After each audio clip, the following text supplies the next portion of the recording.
Bismillahirrahmanirrahim. Assalamualaikum warahmatullahi wabarakatuh. Waalaikumsalam warahmatullahi wabarakatuh. Sudah diperhatikan dulu ya supaya bisa dipahami. Untuk mengetahui hukum-hukum tajwid supaya tergambar semuanya. Nah, coba lihat dulu sini. Huruf yang 28 itu yang dari hamzah sampai iya kita bagi empat kelompok dengan meninjau. Ini maksudnya garis ini huruf ya. Ini tanda tanya itu ada apa setelahnya. Ini tanda tanya sebelumnya, berarti sebelum huruf itu ada apa. Ini sebelum, sesudah, dan di huruf itu ada apa. Nah yang ini mah tidak perlu dipertanyakan. Ini mahraj dan sifat yang nomor 4. Jadi hukum tajwid hanya ini, tidak lebih. Perhatikan dulu ya. Yang pertama, huruf-huruf yang hukumnya bisa diketahui dengan melihat setelah huruf itu ada apa. Jadi patokannya setelah huruf itu ada apa, hukumnya ketahuan. Satu itu, ini ada 9 huruf. Huruf yang hukumnya bisa diketahui dengan melihat huruf setelahnya. Ini ada 9 huruf. Kemudian ada huruf yang hukumnya diketahui dengan melihat huruf sebelumnya. Ini ada 1 huruf. Kemudian huruf yang hukumnya bisa diketahui dengan melihat setelahnya apa, sebelumnya apa, harkatnya apa. Ini hurufnya 1 yaitu ro. Nah, sisanya udah yang ini tidak perlu mengetahui harkatnya apa, ini udah kita bahas. Yaitu mahraj dan sifat. Mahraj itu tidak penting harkatnya apa, tidak penting setelahnya ada apa. Misalkan ba mahrajnya dari baina safatain, terserah mau ke depannya sin, mau huruf apapun tetap mahrajnya dari baina safatain. Tidak peduli setelah huruf itu apa, itu mahraj dan sifat.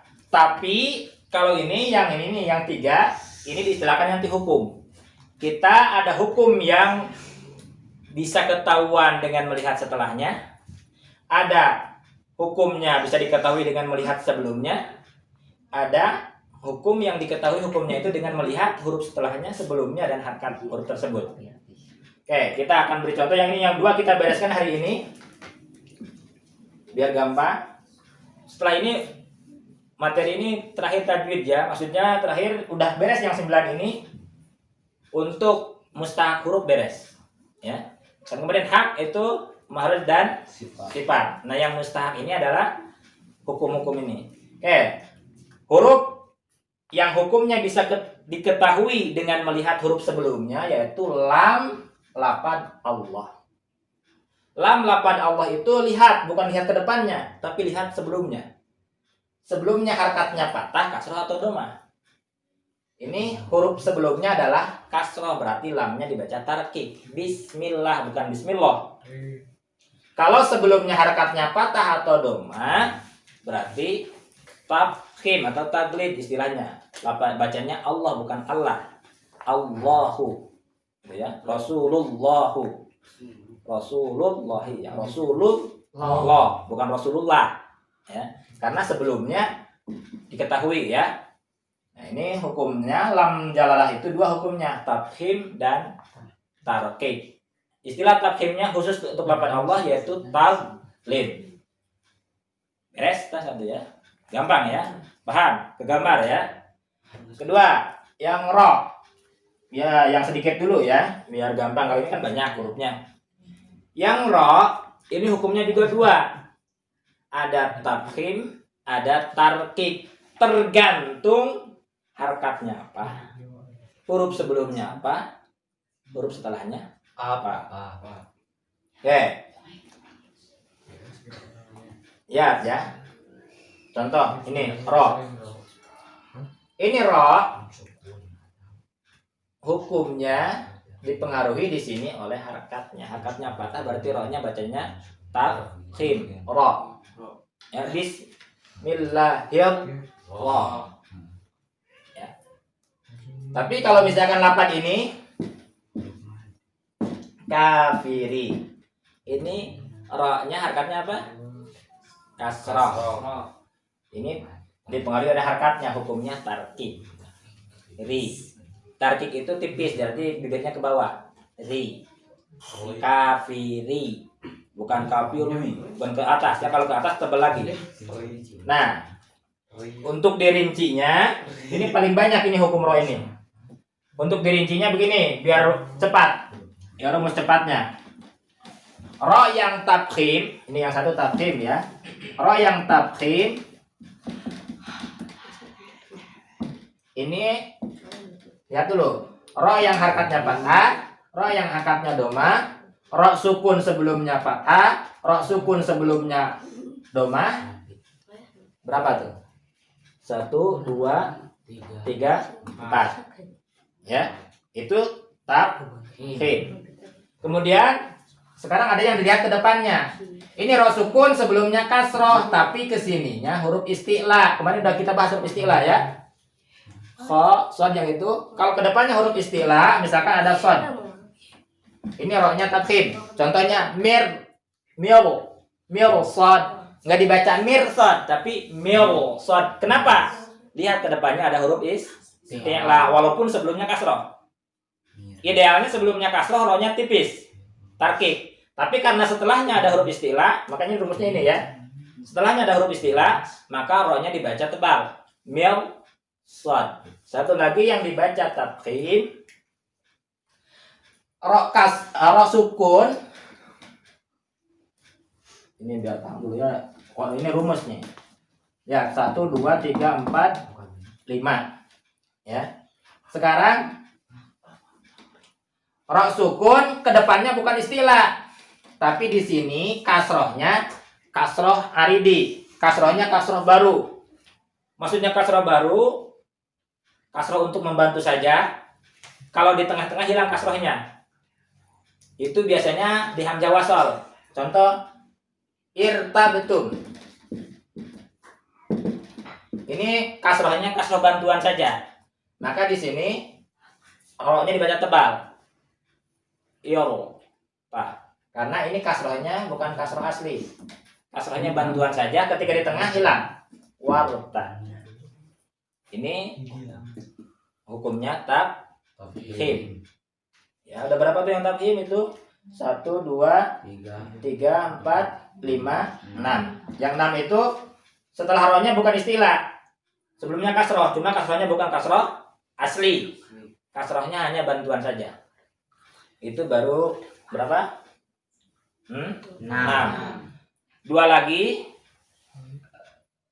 Ro sukun sebelumnya bukan harkat, tapi sebelumnya ada iya. Sukun. Itu juga dibaca di tipis. Bukan waw sukun ya. Kalau yang tipis nanti belum. Waw sukun atau alif. Itu juga dibaca tafkhim. Jadi 8. Yang baca tafkhim 8. Yang tarkik sisanya. Yang tarkik berarti ro kasroh. Ro sukun sebelumnya kasroh. Kasrohnya kasroh asli. Kedepannya tidak ada istilah. Ini kepaham nggak ini sampai sini? Kalau nggak konsen ini nggak akan paham. Ini rumus cepat ya. Ini materi dipercepat ini. Kalau misalkan melamun tidak konsen, udah ke laut aja ya. Tidak akan paham. Ini udah 8. Ro yang kasroh, ini yang tarkik ya. Yang tarkik yang tipis. Yang tarkik itu 1 ro yang harkatnya kasroh. Kedua ro sukun sebelumnya kasroh. Setelahnya bukan huruf istilah. Kasrohnya kasroh asli. Kemudian yang ketiga ro sukun sebelumnya ada iya sukun seperti khair. Tipis ya, ada 3 yang tipis. Terakhir yang ro ya, udah sampai ini aja dulu ya. Isi nanti atau mau perload ya, isi perload. Nah ro yang hukumnya boleh tafkhim boleh tarkik, jadi boleh 2.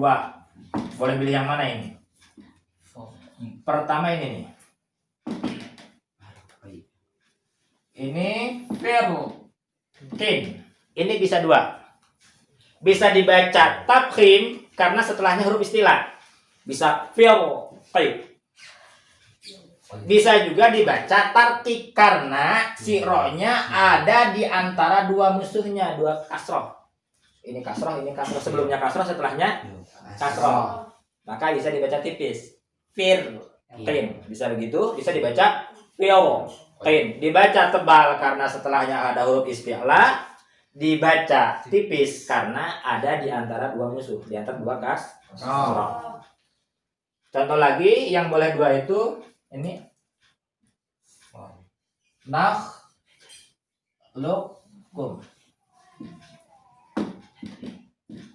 Oh, ini mah bukan ya. Udah itu aja lah. Ini mah huruf beda lagi, huruf kop ini ya. Salah. Ini aja. Ini yang boleh dua contohnya ya. Yang boleh dua hukumnya. Boleh dibaca tafkhim, boleh dibaca tarkik. Kita hukum sudah beres dua ya. Hukum lam jalalah dan hukum ro. Dipercepat ya. Hanya berapa menitnya, tidak. Ini materi harusnya seminggu ya. Ya dijelaskan hanya 10 menit kurang ya. Beres ya. Hanya paham nggak? Insyaallah. Nanti dipraktekkan ini ro dan dapat jalalah, tinggal 9 lagi. 9 huruf ini kita bahas satu-satu nanti mulai besok. Beres yang 9 ini hukum tajwid beres. Ya. Sebenarnya kitab tajwid hanya segitu, tidak banyak-banyak ya. Iya. Ada pertanyaan sampai sini? Silakan, ada yang ditanyakan.